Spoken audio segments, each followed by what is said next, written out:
Hoje vamos ensinar como realizar o dimensionamento de um disjuntor, mais especificamente, um disjuntor geral tripolar para atender uma residência. Eu sou Carlos Baroni e você está na Deluz Elétrica.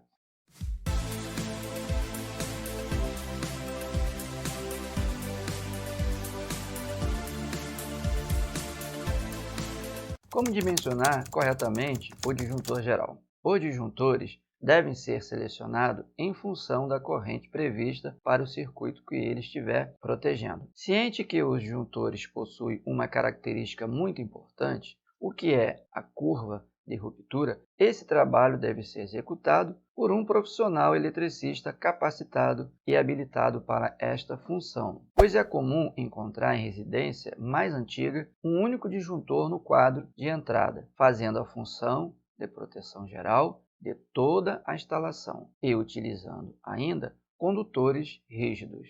O que temos que saber então?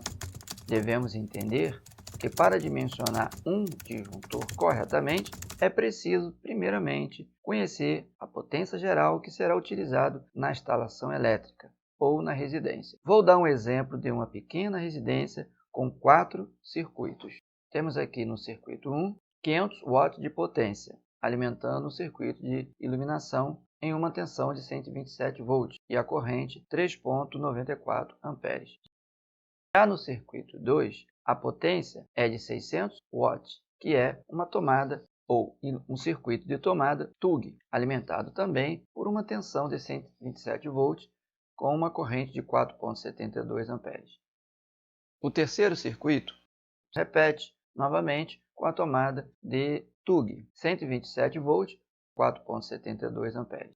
Já o quarto circuito já é um circuito de 4.500 watts de potência, que é o nosso chuveiro, mesmo assim sendo alimentado por uma tensão de 127 volts e a corrente 35,43 amperes.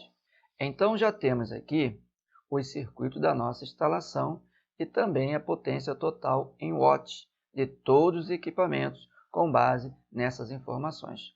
Temos essa tabela que nos fornece o circuito, a potência, a tensão e a corrente, que é consumida em todo o circuito de cada distribuição elétrica, baseado nas informações que a NBR 5410 nos fornece. Mas como você pode encontrar a corrente de cada circuito? É muito fácil fazer esse cálculo. Basta pegar a potência do circuito e dividir pela tensão, que teremos o resultado da corrente. A partir do resultado das correntes desses circuitos, eu já posso planejar a corrente do meu dispositivo de proteção, que é o meu disjuntor. Nesse caso, a nossa instalação elétrica terá 4 circuitos.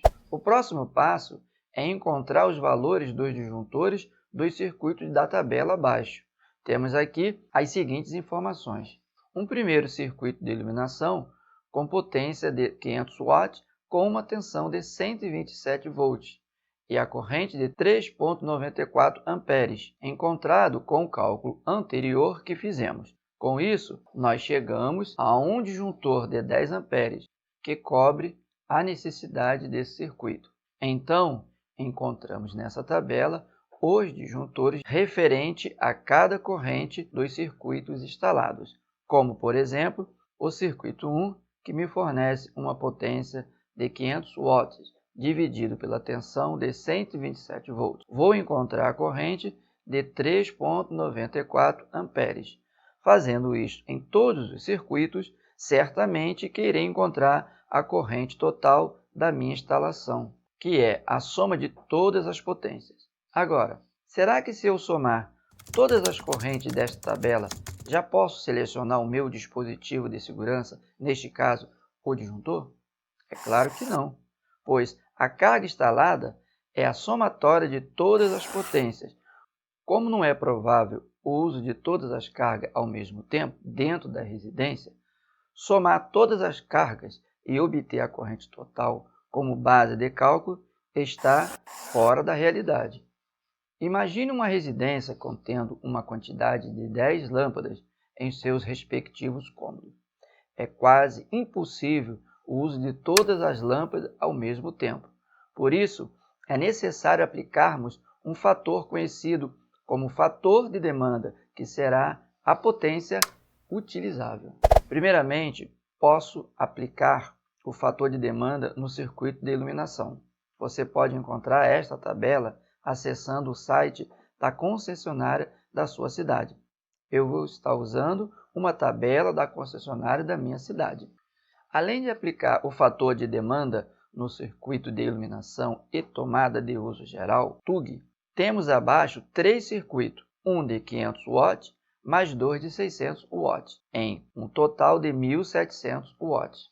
Temos aí um total de potência de 1.700 watts, porém, já sabemos que, em regra, não iremos utilizar todas essas potências instaladas ao mesmo tempo. O próximo passo é aplicar o fator de demanda na potência resultante da soma dos circuitos da nossa tabela. Por exemplo, iluminação, tomada de uso geral e tomada de uso específico. Aqui embaixo temos uma tabela de fator de demanda. Lembra que nós somamos o valor total de todos os circuitos e a potência total instalada foi de 1.700 watts? Agora, vamos comparar com os valores da tabela apresentada. Como deu 1.700 watts, o valor mais aproximado está na segunda linha, que é de 1.001 a 2.000 watts, e o valor do fator de demanda correspondente é de 0,75%. Agora que encontramos o fator de demanda do circuito de iluminação e das tomadas TUG, que é de 0,75%, devemos executar o cálculo em cima do valor da potência total. Você multiplica o 0,75, que é o fator de potência encontrado na tabela, vezes a potência total instalada, que é de 1.700 watts. 0,75 vezes 1.700 é igual a 1.275. E chegamos ao resultado de 1.275 watts, que é o valor da potência utilizável. Agora você deve estar perguntando, o que fazer com o circuito de 4.500 watts do chuveiro? Bem, existe uma tabela de demanda de equipamento resistivo, como chuveiro, torneira elétrica e outros fornecidos pela concessionária para nos auxiliar nos cálculos desses equipamentos. A tabela da concessionária nos dá o valor de fator de demanda baseado em um número de aparelho. Como em nossa residência existe um chuveiro elétrico, nós aplicaremos o fator de demanda 1, que corresponde ao valor de 100% da carga instalada para o chuveiro. Você percebe que se houvesse mais de um circuito específico, por exemplo, 3, aplicaríamos o fator de demanda da tabela, que é de 70%, ou 0,70. E você faria o mesmo cálculo de 0,70 vezes a potência total dos 3 circuitos. Agora que já encontramos a potência utilizável, tanto das tomadas TUG e iluminação, que é de 1.275 watts, e o chuveiro elétrico de 4.500 watts, agora devemos fazer a soma de todas as potências. 4.500 mais 1.275, que é 5.775 watts. O próximo passo é encontrar o disjuntor ideal. Já temos a soma das potências das tomadas TUG, iluminação e do chuveiro. Agora é só dividir pela tensão de nossa instalação, que é de 127 volts, que obteremos o resultado da corrente, que será de 45,47 amperes. Com base nesse resultado, vamos selecionar o disjuntor da nossa instalação hipotética. Dito isso, como o mercado não fabrica disjuntores nesse valor específico de 45,47 amperes, devemos escolher um disjuntor mais próximo a esse valor, sempre acima da corrente. Nesse caso, usaremos um disjuntor de 50 amperes de curva C. Inclusive, se você quiser saber sobre a curva de disjuntores, eu irei lançar em um próximo vídeo. Então se inscreva no canal, curta esse vídeo e compartilhe, para nos ajudar no crescimento do canal e não perder nossos vídeos.